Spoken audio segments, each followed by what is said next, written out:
ओम शांति।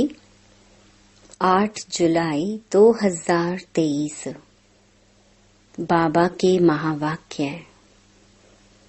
मीठे बच्चे, प्रतिज्ञा करो, जब तक सतयुगी स्वराज्य स्थापन नहीं हुआ है तब तक हम सुख की नींद नहीं सोएंगे।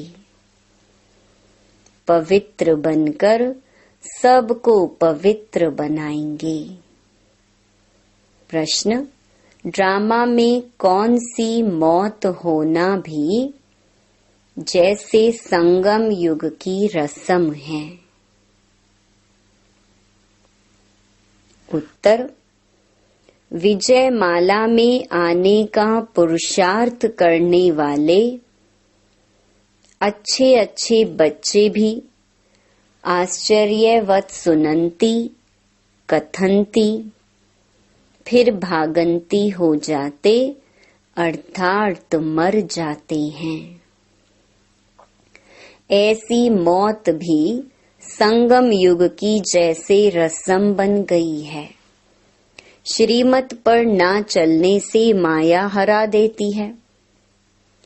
बाप का बनकर हाथ छोड़ा तो गोया मर गया। तकदीर पर लकीर लग जाती है। गीत: दर पर आए हैं कसम लेके। ओम शांति। मीठे मीठे जीते जी मरने वाले बच्चों ने यह गीत सुना जो जीते जी कुर्बान गए हैं। सब तो कुर्बान नहीं गए हैं, नंबरवार पुरुषार्थ अनुसार जीते जी मरते हैं। जब कोई गोद में लेते हैं या एडॉप्ट करते हैं तो एक परिवार को छोड़कर दूसरे परिवार का बनते हैं। बच्चे जानते हैं हम आसुरी परिवार से मरकर अभी ईश्वरीय परिवार के बने हैं। ईश्वर ने आकर गोद में लिया है। अज्ञान काल में कोई ईश्वर की गोद नहीं लेते हैं, धर्म के गुरु की गोद ले लेते हैं।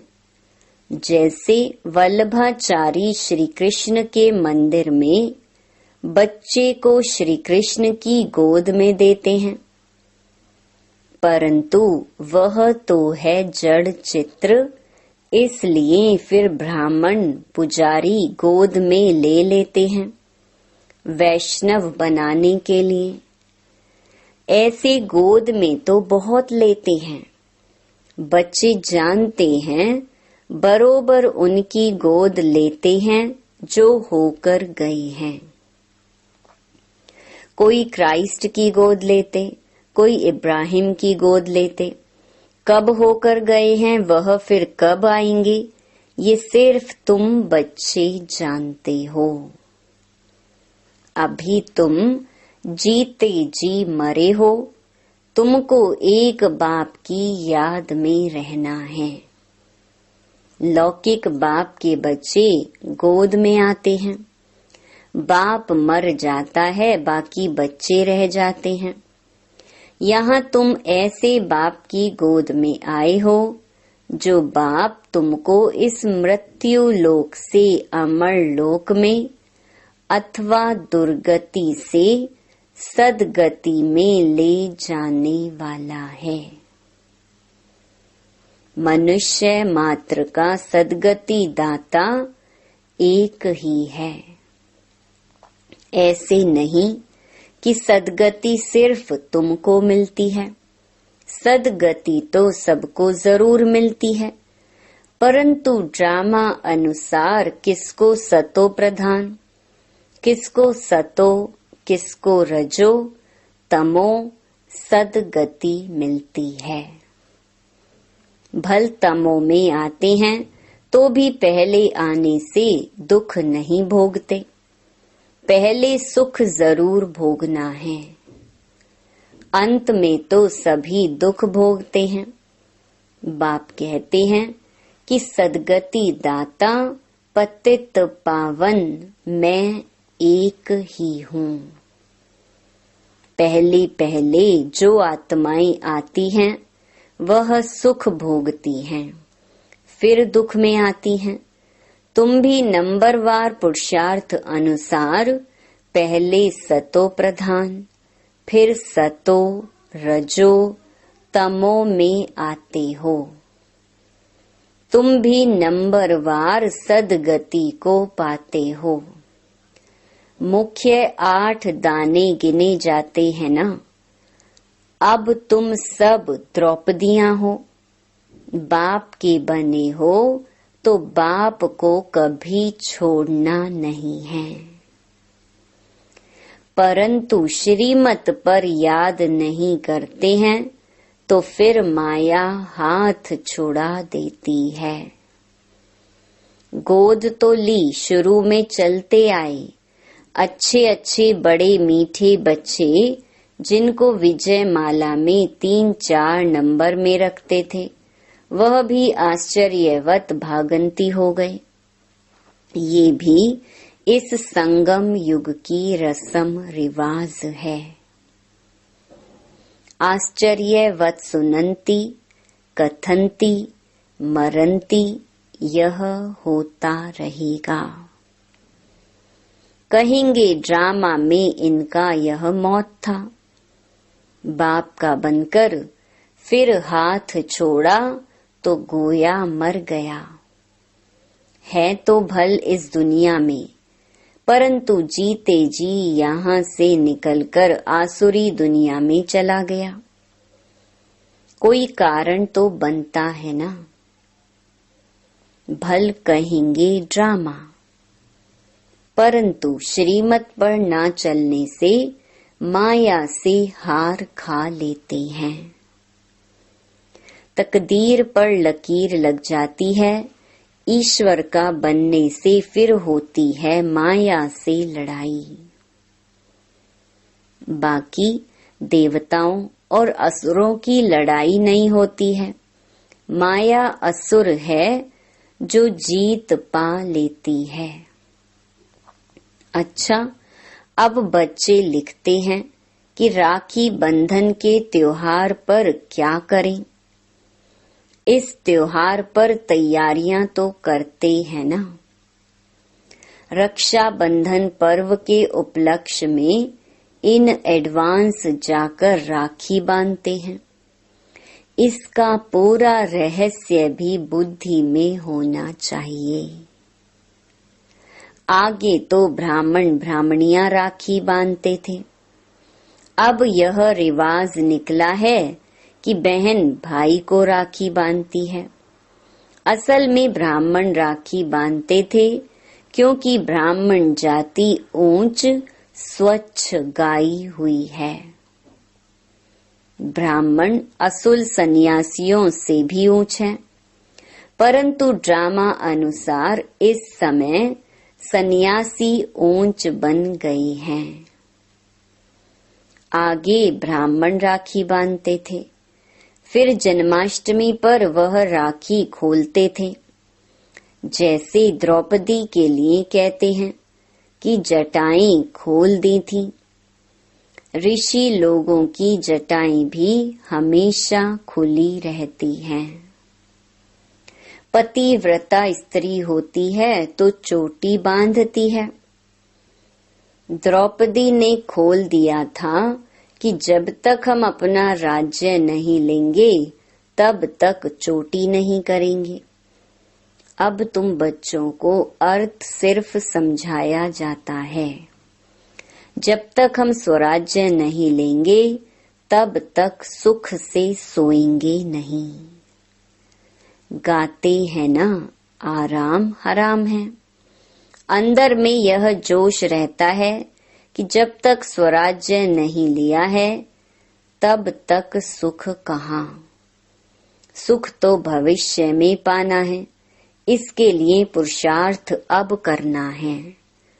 अब तुम जानते हो रक्षा बंधन अर्थात पवित्र रहने के लिए हम प्रतिज्ञा करते हैं। राखी अर्थात प्रतिज्ञा की बात है। अब यह त्योहार कब से शुरू हुए, क्यों शुरू हुए, कौन निकला, किसने राखी बंधन की राय निकाली?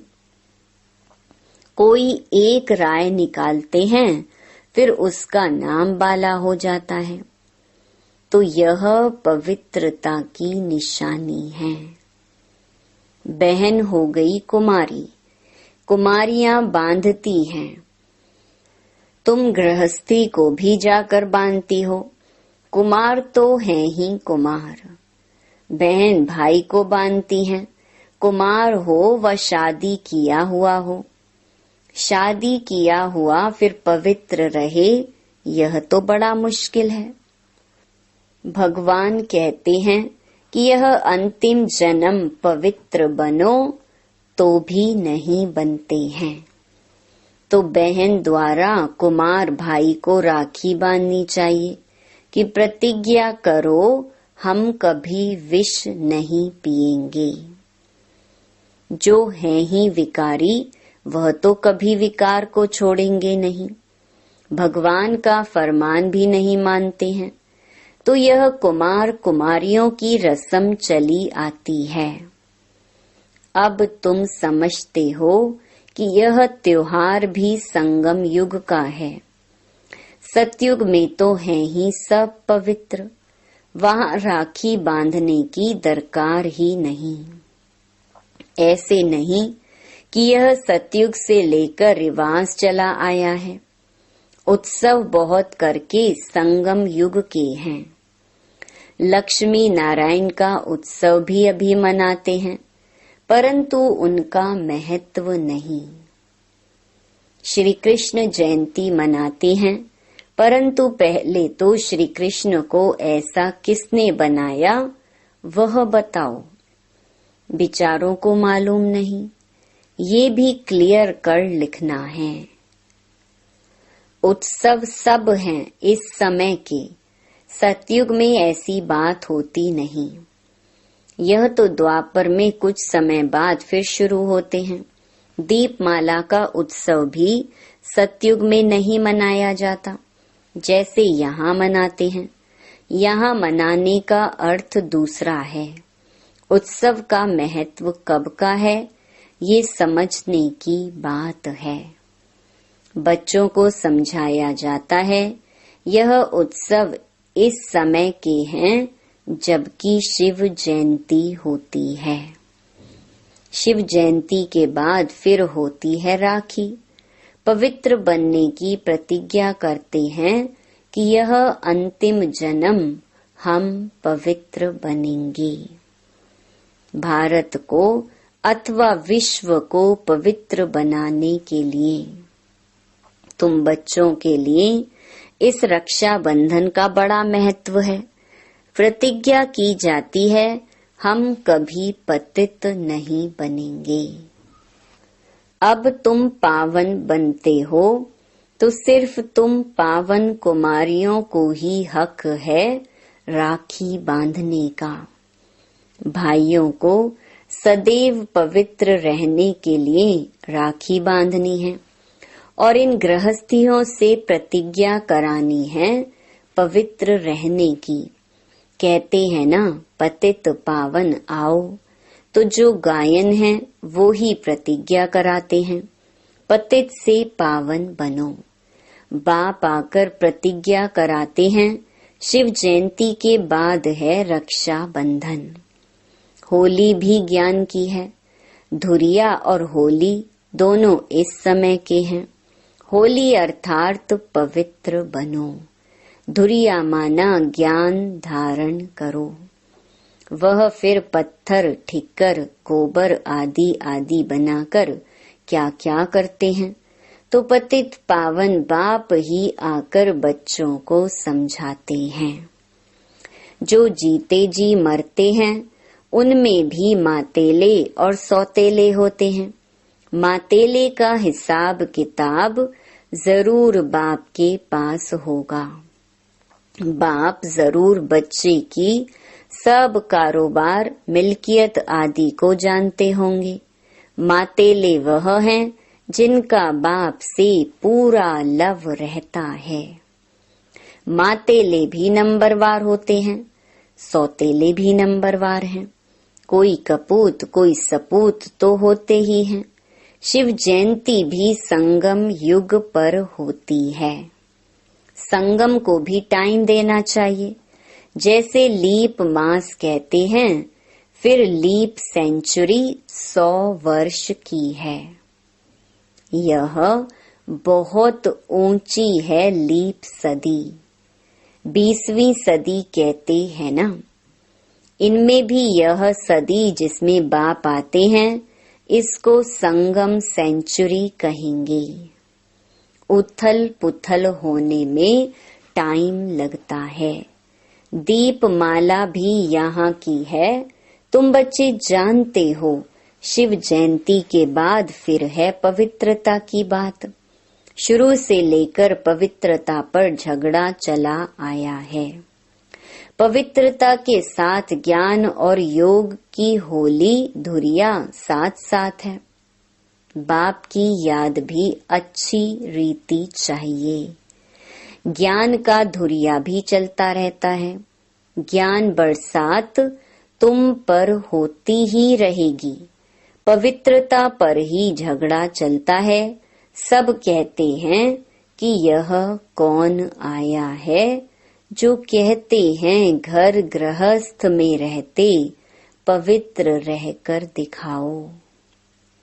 सन्यासी तो खुद घर बार छोड़ जाते हैं। गोपी चंद राजा की भी कहानी है। उनसे पूछा गया, तुमने राज्य भाग्य क्यों छोड़ा? बोला, प्रभु मिलन के लिए छोड़ा है। इस पर गीत भी अच्छे अच्छे गाते हैं। यहाँ तो गृहस्थ व्यवहार में रहकर पवित्र रहना है। पवित्रता पर ही सारी खिटपिट होती है।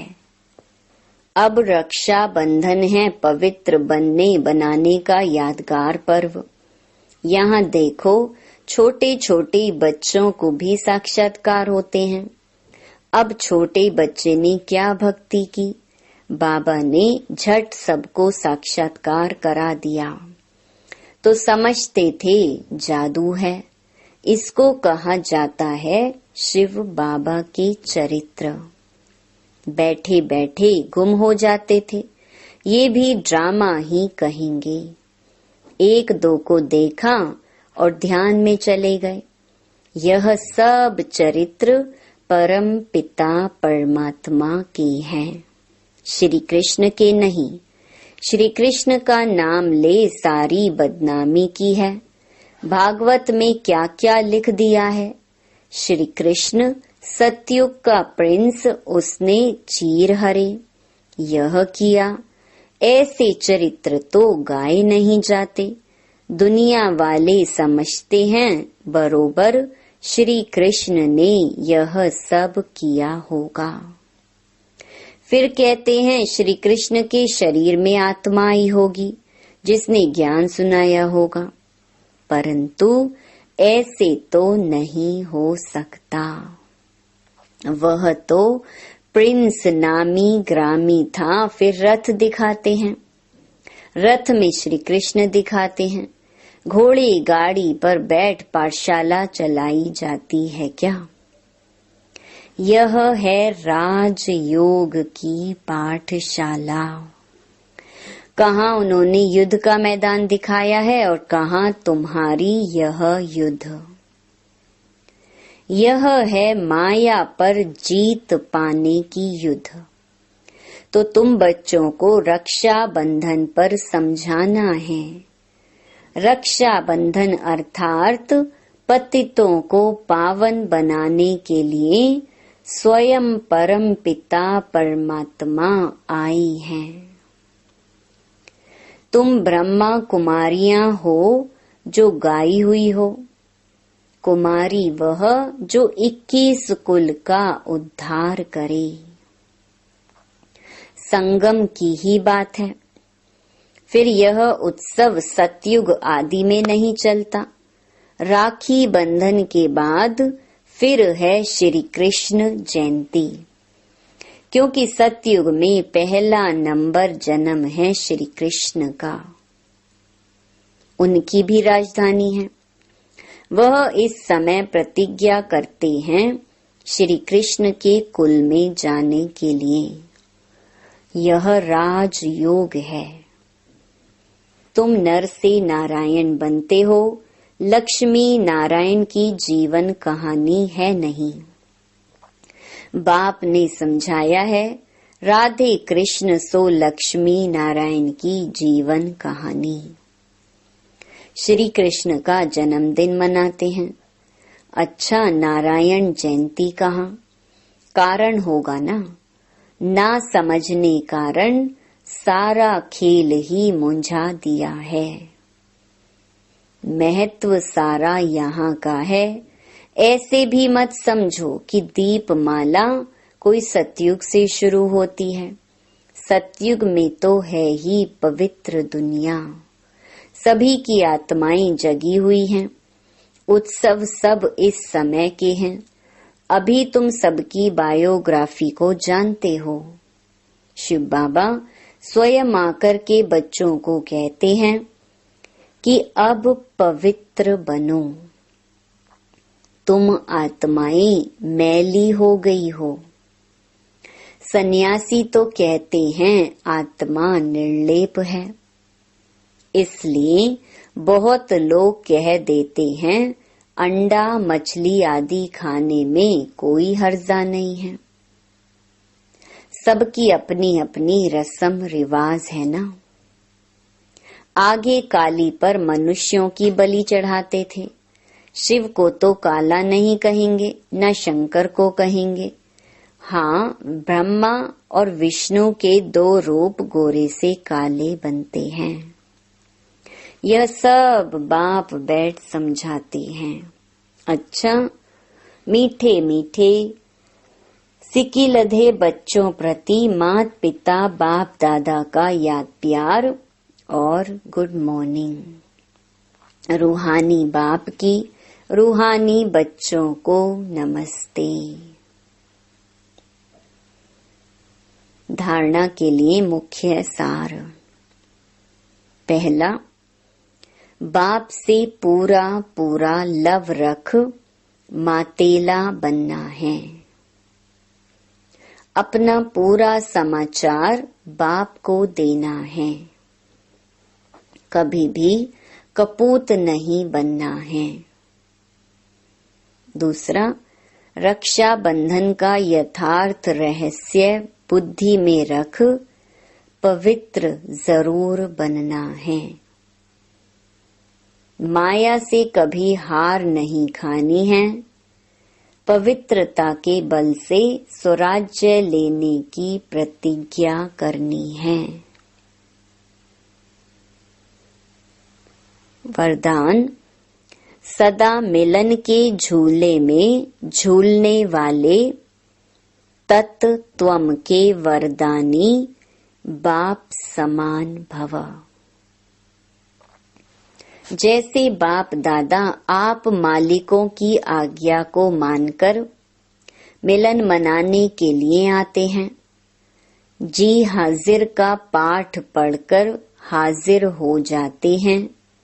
ऐसे ही तत्त्वम अमृत वेले से लेकर दिन के समाप्ति तक धर्म और कर्म में बाप समान बनो तो सदा मिलन के झूले में झूलते रहेंगे। इस मिलन के झूले में रहने से प्रकृति और माया दोनों ही आपके झूले को झुलाने वाले दासी बन जाएंगे। सर्व खजाने आपके इस श्रेष्ठ झूले का श्रृंगार बन जाएंगे। स्लोगन, सदा ब्रह्मा बाप की भुजाओं में समाये रहो तो सेफ्टी का अनुभव करेंगे। ओम शांति।